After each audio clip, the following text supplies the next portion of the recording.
IVM.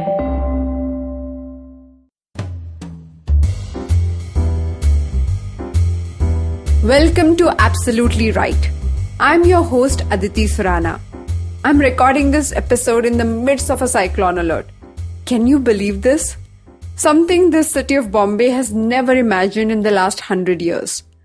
Today's topic is how to overcome loneliness and be happy. No matter which part of the world you belong to, we all have sensed that feeling of being trapped with our own selves in this lockdown. Loneliness is a fleeting and also a real feeling that is commonly experienced but rarely discussed. Survey shows that 1 out of 4 people suffer loneliness. Buckle up. We are jumping into a topic that may seem like a bottomless pit. We will talk about 6 ways to overcome loneliness and reclaim your happy. With every Friday episode, we create a fun sheet, a PDF document that you can download from my website, aditisurana.com/podcast. Make notes, write personal experiences, scribble, doodle. You will be surprised to see how this small additional step of using a fun sheet will help you internalize all these lessons a lot more. We are more connected than ever before. Yet, we somehow feel more isolated. We have the technology to reconnect with our high school friends and talk to our heroes on social media. Yet we feel we have less intimate connections than the generation before us. And it is not only a nagging feeling at the back of our minds, it is affecting our physical health too. The news headlines say things like, chronic illness, chronic loneliness is a modern day epidemic. Loneliness is a public health threat. Widespread loneliness is killing people. And we need to start talking about it. Let's accept. On the other side of this lockdown, we will be waiting in long queues a lot more, hanging out with our friends a lot less, and we will spend countless hours in a room by ourselves working from home. Knowing how to be alone without feeling lonely will become a mandatory life skill in no time. I've heard that most people feel the obvious solution to deal with loneliness is to find someone to accompany you. Anyone. Time and again, we are told how incomplete we are without another person, a child, a family, or a gang of friends. Being alone equals being inadequate or insufficient. That explains why so many people choose unhappy relationships over no relationships. By the end of this discussion, let's claim our state of happy solitude. I'm going to begin with a personal story. A tough period of my life that taught me a lot about solitude. It's not easy to speak about one's broken parts in public. But I believe we have to begin somewhere. Begin embracing our imperfections, speaking the uncomfortable truth, and owning the raw, unedited, and unadulterated stories of our life. So I begin here. I remember a phase not too long ago when I felt extremely lonely. I am famously known for enjoying my time alone, going on solo trips, also going to silent retreats for days to discover my new life update. But here I was, in a loving relationship, and I kept feeling lonely. I woke up feeling extremely sad, exhausted, if not crying, for days in a row. Do you know that constant dull feeling that follows you around all day long? It doesn't matter what you're doing or whom you're with. It is impossible to shake that feeling off. I tried my level best to get my head around it. But no matter what I tried, I just couldn't go around that feeling for a long time.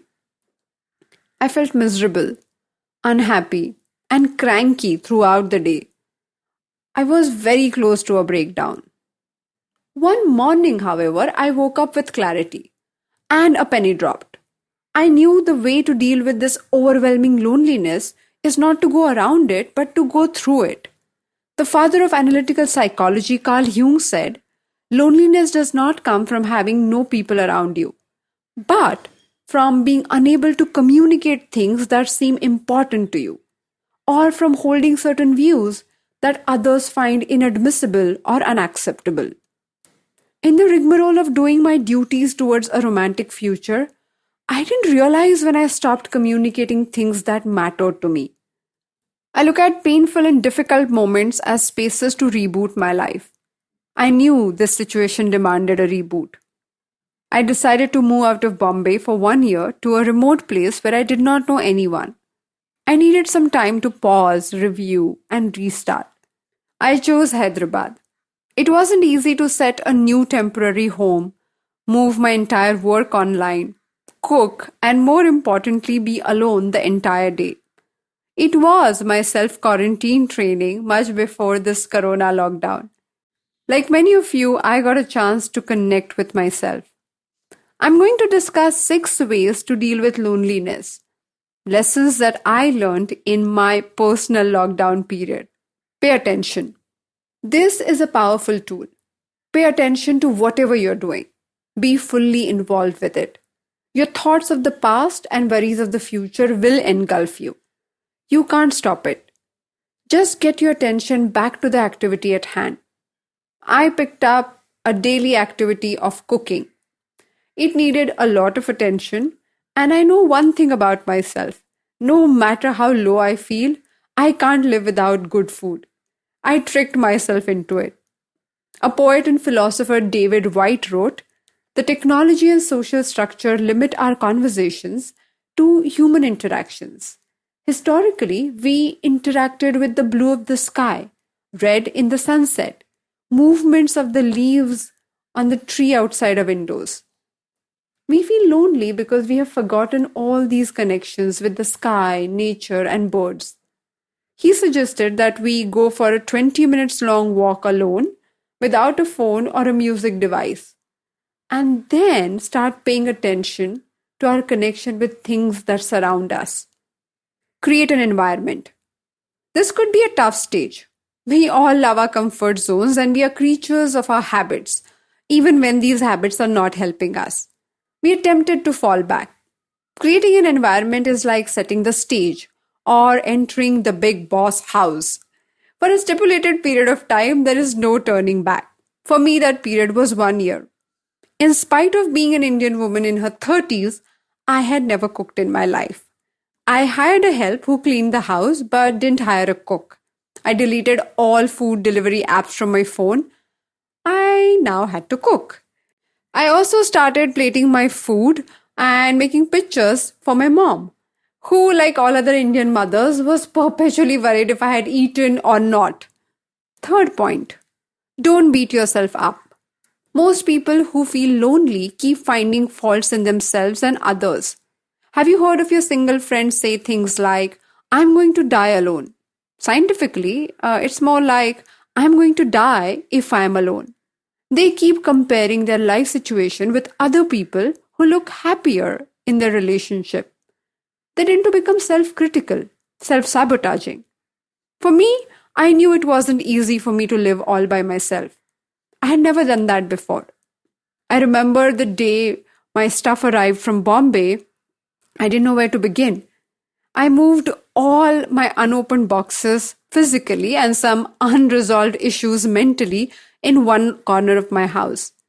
And I told myself that I'm going to try fixing this slowly and steadily. I will detect and change my self-sabotaging patterns. Point number 4. Journal, journal, journal. Every step of this process of reclaiming myself was crucial. But journaling was one thing that worked like magic. Loneliness leads to feeling self-doubt, endless repetition of a memory or thought or emotion on a loop, or a dramatic self-dialogue within yourself filled with blame, shame, guilt, anger. I journaled every single thought. There was nothing that remained in my mind which was unresolved, emotional, and had a hold on me. I wrote nonstop. A few days into this committed pursuit, something began to shift. I could catch hold of my patterns much before they took hold of me. Point number 5. Look for remedies. Identifying the problem is half battle won. But the battle is not won until you don't find an appropriate remedy. Let's be clear. Our objective is to move from loneliness to enjoying the state of solitude. It's only you and your tanhai and no one else to impress. I have met many people who avoid being by themselves because they are uncomfortable dealing with their unresolved issues. They keep distracting themselves or keep filling that space with phone, food, gossip. If it is broken, then it has to be fixed. Emotions left unattended become darker and more painful. So look for remedies. No matter what you choose anything that works for you. I chose graphotherapy, a handwriting stroke practice that is done in a certain manner to reprogram your neural pathways. Something that I have been teaching people, talking about many years. But when I was in the sinking feeling of loneliness, I couldn't find the willingness to apply the solution. With journaling and other tools, when I could bring back my conviction, all these tools became more available to me. So choose whatever. Nowadays, we are so lucky to have so many therapists and solutions available on every social media platform. So pick up something that resonates with you. Point number 6, volunteer. You may wonder how that would help. What can you offer another person when you are feeling all depleted? Thankfully, the human mind is wired to grow and nurture itself. Ask yourself, how can you help? Not only what you can get, but what can you give? What can you do to help someone, feed someone, nurse someone, teach someone? I took upon myself to feed some street dogs in my lane and feed some old people who regularly begged for a living. Cooking for strangers who didn't understand my language was a new and fulfilling experience. They had no clue how they were helping me to heal my broken parts. Thank you so much for joining me on this episode of Absolutely Right. I would like to know what were your takeaways from today's episode. What small actions will you be taking to improve something in your life? Write to me on my Instagram account at Aditi Surana. If you like this podcast, then don't forget to check out other interesting podcasts on IVM Network. You can listen to us on the IVM Podcast app or ivmpodcast.com.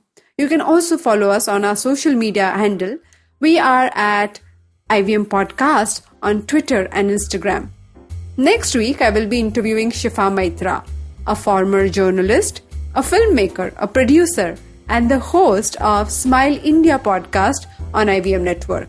Let's connect on Wednesday. Till then, happy writing!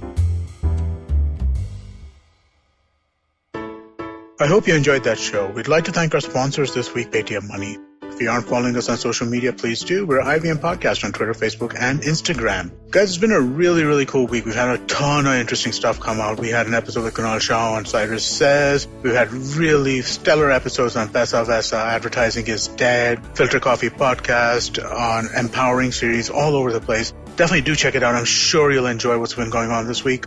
And thanks for listening, and we hope to catch you again next week. How many times have you motivated yourself to improve your sleep or lose weight or be more productive? How many times have you failed? Hi, my name is Ashton Doctor. Tune into my show, The Habit Coach Podcast, where we focus on creating small, tiny habits to improve your life instead of those big, impossible tasks. So make listening to me a habit every Monday, Wednesday and Friday on the IVM Podcast app or ivmpodcast.com or on your favorite podcasting app.